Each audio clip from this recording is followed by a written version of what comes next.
Hey guys, yeah, here we are again with a new video. Output.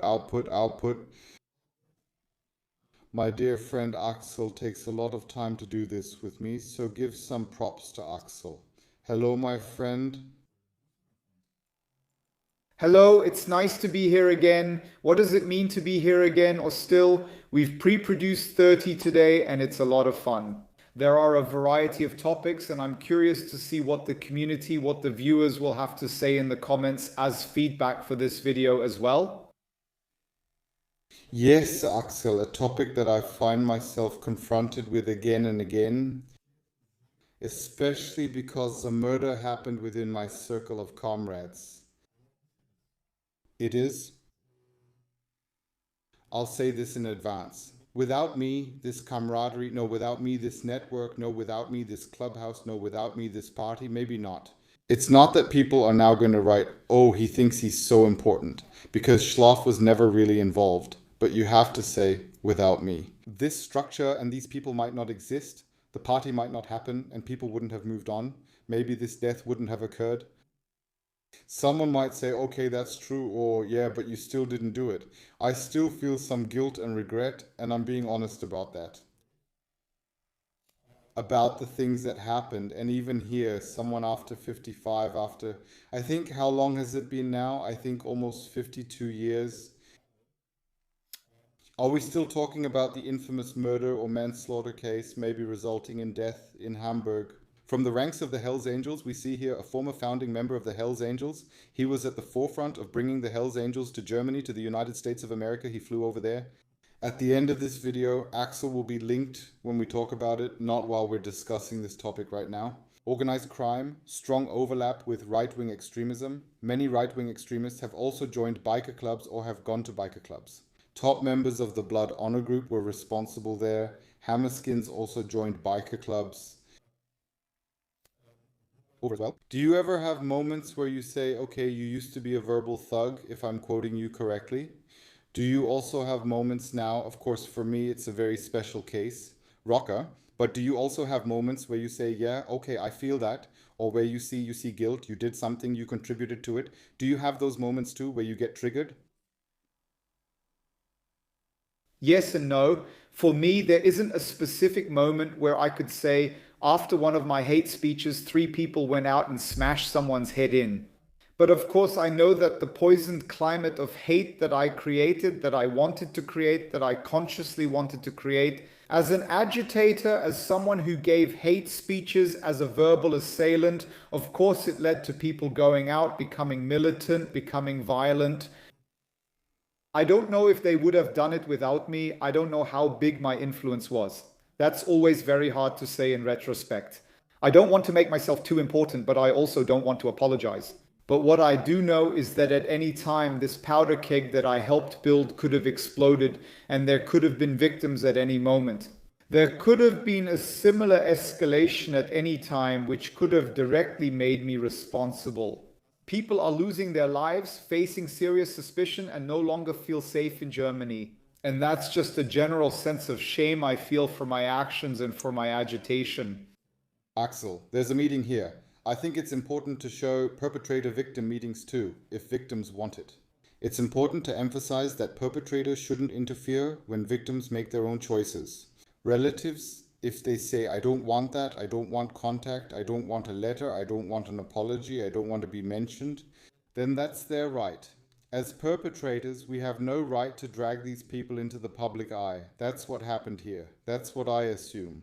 This photo was taken with the consent of this young woman, Anja Mikkelsen. And that's something you shouldn't forget. But it can lead to healing, but it can also make things worse. Offender-victim mediation is often debated, with some claiming victims are forced to participate. I am very critical of this. But now I would like to go into the article here. Let me briefly mention one thing. Your point is very important. Offenders cannot require victims to meet with them. In general, people who have messed up can always ask for forgiveness, but they have no right to it. You, I, and anyone who has made mistakes can't expect everyone and everything to forgive them. You need to accept that. If people say, hey, for real, bro, I can't forgive you for the crap you did, I don't want anything to do with you, then that's how it is and you have to accept it. You have no right to expect everyone to suddenly see and appreciate you as a new person, even though, of course, it would be nice if that were the case. Exactly. The victim's perspective is crucial, but it's often missing. Sometimes critics say perpetrators get too much focus. Here on YouTube, on stage, and so on, you can be controversial, but many victims don't want that. You carry that stigma for years. I'm on stage as a victim. I'm here, the victim, the victim, the victim. It's not that easy to bring that up every time. We are aware of our victims. Everyone can be sure of that. I'd go in now. The truth about her father's death is inside. Just a quick sentence about that. We don't presume to speak from the victim's perspective. We simply shed light on the perpetrator's perspective and try to provide clarification about it. How could a person become an offender? What can be done to prevent others from becoming offenders as well? That's a completely different perspective from that of the victims, which is at least just as important, if not even more important. To show the damage caused by hate, violence, gang crime, and extremism. But those are two very different things. He is partly to blame for her father's death. Former biker Gunther Conny Hartmann met with Anja Michelson a few days ago. Props to you all. Andy Mopo Morgenpost from Hamburg, biker murder. Hells Angels founder meets the victim's daughter after 52 years. Landhaus Walter in the city park a few days ago. The meeting Mopo is inviting to isn't easy. On one side of the table, Anja Michelson, a woman whose father was stabbed to death when she was still a toddler. Across from her sits the man who served 4.5 years in prison for this crime. Conny Hartmann, one of the founders of the Hamburg Hells Angels, the daughter of the murder victim, and the former biker. How will this meeting go? Will there be accusations? Will it get loud? I always find it valuable to show things like this. I'm interested in what happened, how it went, and what accusations exist. I think these meetings are always, of course, depressing, melancholic. People talk, everyone is stuck in the past. No, I can definitely imagine the excitement there from both sides. I don't think it got loud. I actually didn't read the article beforehand. We often do that on purpose, so we're not biased and haven't already discussed everything in advance. But I think at first it's with distance and quietly, right? Or what do you think? Yes, especially for relatives of victims who themselves have become victims because of it. She lost her father as a child and has been marked by it for her entire life. I think, above all, there is an interest in finding out what really happened and also an interest in understanding, why did you do it? Why did this happen? For many people, that's always a really, really big issue, wanting to understand things their whole life that really can't be understood. And that's where perpetrators can do their part to some extent to help restore a bit of peace of mind for the victims' families. This meeting is happening because of an article about the origins of the Hells Angels that Mopo published 4 weeks ago.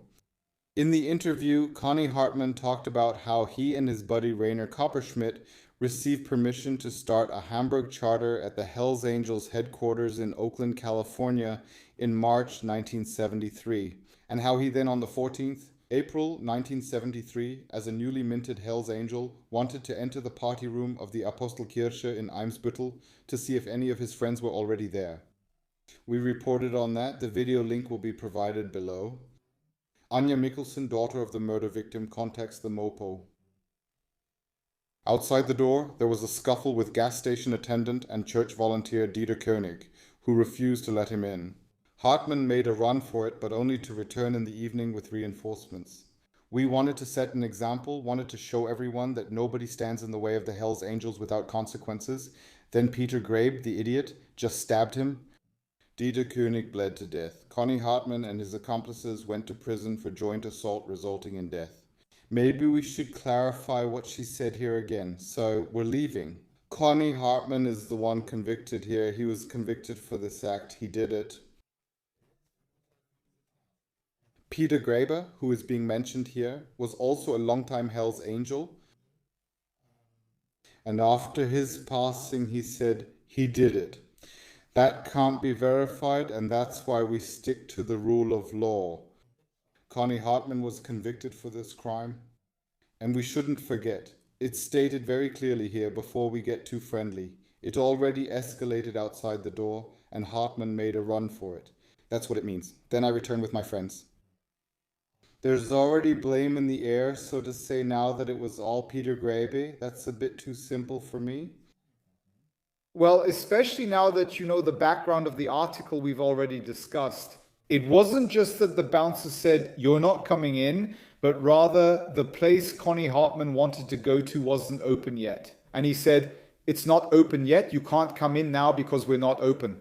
It wasn't a general rejection of the person, then things got louder, and then there was an argument. Then he drew the short straw, left the scene, and wanted to make an example out of it. So it's typical of a sore loser. I can't just let this go. Now I'm a Hell's Angel. And now I have to show that if we're driven away, we'll come back, and then with 10 times as many people, and then we'll clean up.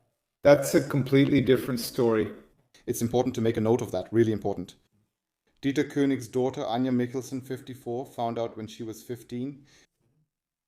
It's awful for kids to learn the man they thought was their biological father isn't actually their dad. I once had a friend who also found out later that she was adopted and so on, and it was a huge breach of trust. I don't even know if she ever reconciled with her adoptive parents. So there are really deep, deep scars sometimes with things like this, when it's kept a secret. I don't have a general rule that I follow in that regard. I think honesty is often a good path to take. It should also be done in a child-appropriate way to explain things, but as I said, I'm not an expert in this area. Can you also understand both sides as an outside observer? I can also understand that parents might be afraid that their child will become distant, that the child might not feel like their own anymore. I understand the outrage when you find out and think, why didn't you tell me sooner? I could have reached out or checked in. So both sides naturally have their pros and cons, and it's hard to make an all-encompassing definitive judgment about it. That's the article published in the MOPA on August 22. The next day, the editorial office receives an email from Anja Mikkelsen in Farmsen. Dieter König was my father. A surprise, because until now, no one in the editorial office knew that he had a child. You have to decide which life you want to live. 71-year-old Monica had a child with Dieter König when she was 16. The two separated before Dieter König was stabbed, but I always loved him. A few days later, MOPA reporters meet her, joined by Monica Heidmann. Anja Mikkelsen, a 71-year-old mother, talks about how she met her first great love when she was 14. He was 15 on the balcony, smoking and flirting as I walked to school. At 16, I got pregnant, shocking my parents. Remember, it was a different time. Even 30 years after World War II, society was still very, very stiff. That's something some people want to bring back today, those who protest against the Christopher Street Day. But of course, there was a lot going on back then. And then we're also talking about rebellious young people who weren't just part of the 68 movement, but also people outside of the 68 movement who were active in biker circles or, for example, in other groups. She says Dieter did many foolish things at first. For acting as a lookout during a break-in, he got 4 weeks in juvenile detention. I told him, you have to decide which life you want to live, one like that or one with me. He chose me, even became a church helper. Shortly after Anja was born, the relationship ended due to a misunderstanding. Without informing his fiancée, König signed onto a ship to earn money for his new family. When he disappeared for 4 weeks, I assumed he was up to no good and broke up with him. Still, she loved him anyway. When I heard that someone had stabbed him, I collapsed in the kitchen. Here we see the picture of the victim, Dieter König.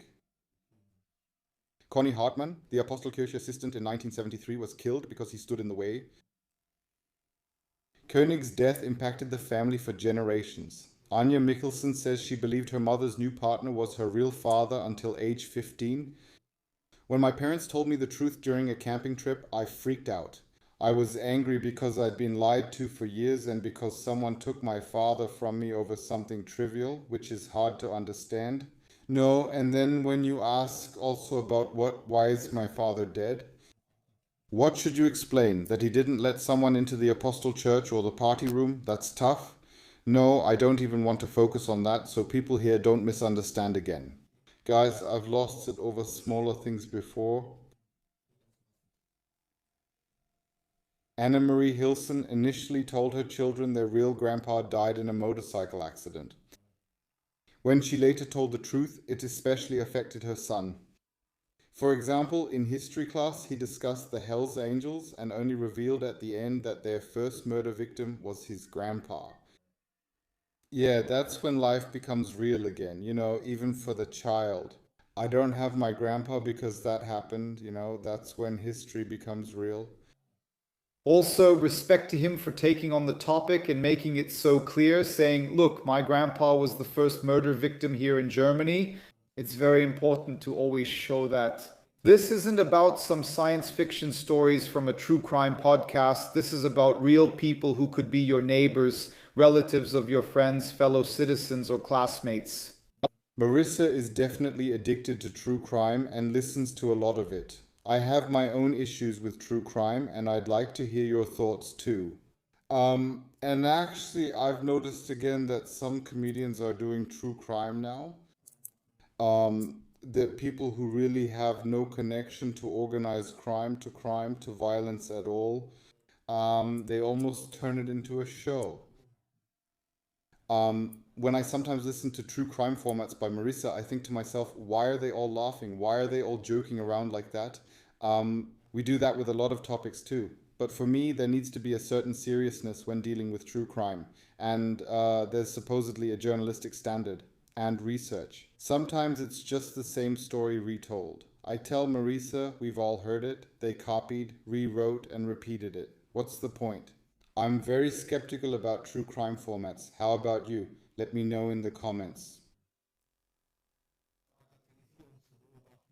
Yeah, sometimes that's the case. People make fun of others, but always with a human, serious background where we warn people don't throw your life away.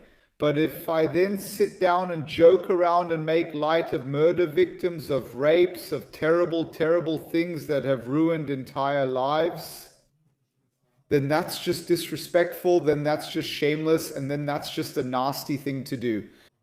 I'll just say yes. The daughter says, I have a strong desire to find out what he was really like. During the conversation, the idea comes up that it would be exciting to bring Anja Michaelissen and Connie Hartmann together. While she immediately agrees, he is hesitant at first. His concern is, I won't come off well, but he agrees anyway. And shortly afterwards, at the Walter Country House, people are sitting together who don't know what to say. Anja Michaelissen has brought her cousin Ravenda Koenig as emotional support. Her father is Dieter Koenig's brother. All three awkwardly sip their Coke Zero. Yeah, I have to say, even though props go out to the Mopo, sometimes you might need a moderator or someone to mediate, like, hey, sit down together. When it comes to fun, I struggle with that too. Here we're talking about people. That we get. A great story, now we can report on it really well. But this can still cause psychological harm on both sides and might even make things worse for the victim's relatives. I would have wished that not only my cousin was there with me so I wouldn't be alone, but also, as you said, a mediator or an expert who could put things into perspective and guide us so that it would be a well-rounded experience for everyone involved. Yeah, and what do you gain if you leave a meeting feeling unsatisfied? Issues weren't addressed, resolved, or followed up on. And I'll just say that would leave me feeling unsatisfied. At some point, Anja Michaelson breaks the ice by asking Hartman if she really knew her father. She says she strongly wants to know what he was truly like. But her hope is not fulfilled. Hartman, I saw him for the first time that day. We wanted to teach Koenig a lesson, but kill him? Never. Hartman finds it hard to look his conversation partner directly in the eyes. The whole situation is uncomfortable for him. It seems as if he wants to apologize, but he doesn't. Rather than apologizing to Anja Michaelson, he discusses fleeing to Switzerland, being wanted by Aktenzeichen XY with his accomplices, and his time in prison. Then he says that he didn't want what happened back then. We wanted to rough up Koenig, but never to kill him. Yeah, that's what comes out of it. That's just weak. That's weak, isn't it? Or am I wrong? It also shows that he faces his past in a romanticized way that, of course, now he tells such interesting stories. Wow, on the run, and we brought the Hells Angels to Germany, and wow, and boom and bang, that's kind of rehearsed. The Mopo already told that story too. But now, to sit down and say, damn, I'm to blame, if I hadn't done that, if I had just walked away, it would have been fine. If I hadn't made a scene there because I always have to get my way, if I hadn't gathered the guys to give them a beating, would that man still be alive today? Most likely. Of course, that's difficult. That's obviously looking in the mirror at something you're not proud of, where you have to face the demons of your past. But he should take responsibility for that. He's old enough, he knows what he did, and yet telling tall tales from back in the day, was that really such a great time? And I look back with both a tearful and a laughing eye. It's all well and good, but that's nothing compared to carrying such guilt, and he has that guilt. He was the trigger. He was the one who set this whole thing in motion, which ended up costing someone their life.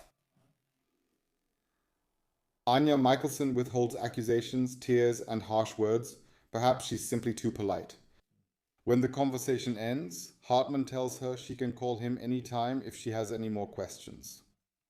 There is no handshake when they part either. They simply go their separate ways. A few days later, Anya Michelson thanks the Mopo for the meeting, saying it meant a lot to her. I would have liked to tell Connie Hartman that I forgive him, but he would have had to do more for that. And what does Hartman think about the meeting in retrospect? He admits that he was very nervous. I wanted to say so much more, but I forgot everything. Maybe he'll find the right words next time. There is supposed to be a second meeting. Of course, it's also difficult if you've never really faced it the way you needed to. When you're actually sitting in front of someone who makes you realize all your guilty actions again, maybe you just can't find the right words. But there needs to be more, and there should be more. Maybe he should just have the courage and simply ask for forgiveness, ask for an apology. I think that can help the woman a lot and mean a great deal to her. And if she also has the greatness to forgive him, then it's something very positive and good for both of them. Then they've come out of this terrible situation. In retrospect, yes. What can you take away from something like this? Can you always say, look, even after so many years, it's still inside this daughter who never even met her father? Just to hear that something should have come from him. And sometimes it's like that, to feel that. Okay. And say, yes, I said that too. When sometimes I ask, yes, I think even victims I've met had to feel that. I mean the apology sincerely. So someone saw it because I told them, and I apologized. I wish I could undo it, but I can't. I don't have a time machine. And not like, yes, sorry, bro, with a wink for the court. You can see what something like that can fix and how people are waiting for it. It's also up to the perpetrator to take initiative and speak up. I'm sorry if you mean it and you have to feel it, but otherwise this is pretty weak. Not even a handshake. And that's why, in my opinion, something like this needs to be moderated. A mediator should be there, someone who can sense the mood, start conversations, give food for thought, maybe even encourage someone who can't do it themselves, perhaps due to a lack of empathy. So you go there. Now you're sitting here. What have you done these years? It's a newspaper. They're selling something as usual. I bought the article, props to the Mopo. But from my point of view, meetings between offenders and victims should not take place without moderation. Axel, thank you so much for your time, for dedicating yourself to these topics now. And thank you. Thumbs up, thumbs down. Feel free to comment. We stayed within our format. Check out the book by Axel Reitz. I Was the Hitler of Cologne. My book is also out, of course, at King and the Kongs. A little bit of advertising has to be shown. Otherwise, with the B fans, it's all about meat wraps and so on. You all know that. If you want to support that, feel free to do so. Otherwise, under the YouTube video, there are different options. Z Plus also with Philip 10. Thank you to everyone who does that. Axel, thank you very much for your time, and we will stay true to this format. Feel free to comment on the questions we ask you. I really enjoy reading them. And Axel, I'll just cut off the word now. And we'll see each other live again tomorrow morning, but this video won't even be out yet. It'll come out sometime. Axel, thank you very much for your time. And as always, I remain with an ahoy from the coast.